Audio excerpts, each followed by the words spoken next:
Bernard Arnault cité comme témoin dans une affaire d'espionnage impliquant LVMH.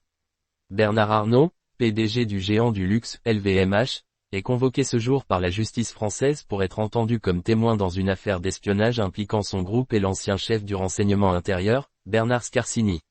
Cette audience fait suite à des accusations selon lesquelles LVMH aurait commandité une surveillance illégale du journal Fakir et de son fondateur, François Ruffin, entre 2013 et 2016, en lien avec la préparation du film documentaire, Merci Patron.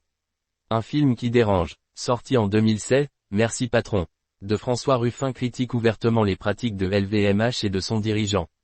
Le film met en lumière les licenciements et délocalisations liés aux stratégies économiques du groupe. Face à ce projet, LVMH aurait mobilisé les services de Bernard Scarsini, alors reconverti dans le secteur privé, pour surveiller François Ruffin et son média.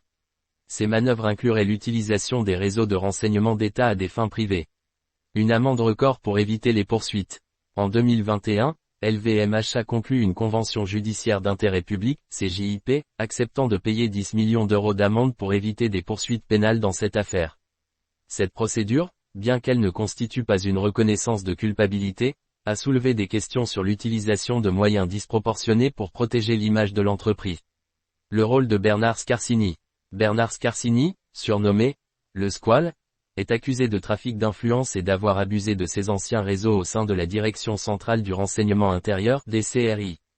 Selon les enquêteurs, ces pratiques auraient servi les intérêts de LVMH, notamment en commanditant des surveillances ciblées de militants et de journalistes perçus comme des menaces.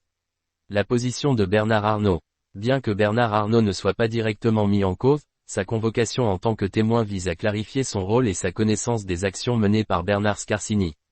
Lors de précédentes déclarations, le groupe LVMH a nié tout acte illégal, affirmant que ses démarches s'inscrivaient dans un cadre strictement légal et visant à protéger ses intérêts.